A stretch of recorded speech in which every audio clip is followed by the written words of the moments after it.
قبیلہ عبد القیس کا وفد رسول اللہ صلی اللہ علیہ وسلم کی خدمت میں آیا۔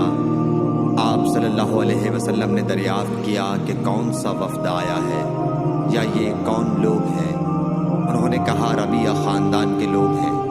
آپ صلی اللہ علیہ وسلم نے فرمایا کہ مبارک ہو قوم کو آنا یا مبارک ہو اس وفد کو جو کبھی نہ رسوا ہو نہ شرمندہ ہو۔ اس کے بعد انہوں نے عرض کیا کہ ہم ایک دور دراز کونے سے آپ کے پاس آئے ہیں اور ہمارے اور آپ کے درمیان کفار مضر کا قبیلہ پڑتا ہے۔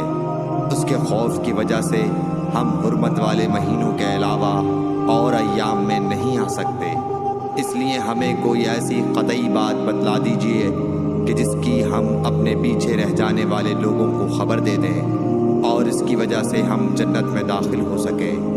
تو آپ صلی اللہ علیہ وسلم نے انہیں 4 باتوں کا حکم دیا اور 4 سے روک دیا۔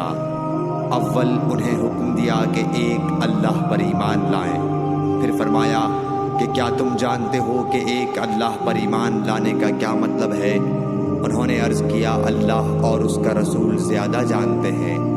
آپ صلی اللہ علیہ وسلم نے فرمایا ایک اللہ پر ایمان لانے کا مطلب یہ ہے کہ اس بات کا اقرار کرنا کہ اللہ کے سوا کوئی معبود نہیں اور یہ کہ محمد صلی اللہ علیہ وسلم اللہ کے سچے رسول ہیں، اور نماز قائم کرنا، زکوٰۃ ادا کرنا اور ماہ رمضان کے روزے رکھنا، اور یہ کہ تم مال غنیمت سے 5واں حصہ ادا کرو، اور 4 چیزوں سے منع فرمایا، دبا، حنتم، مزفت کے استعمال سے، اور چوتھی چیز کے بارے میں شعبہ کہتے ہیں کہ ابو حمزہ بسا اوقات نقیر کہتے تھے اور بسا اوقات مقیر۔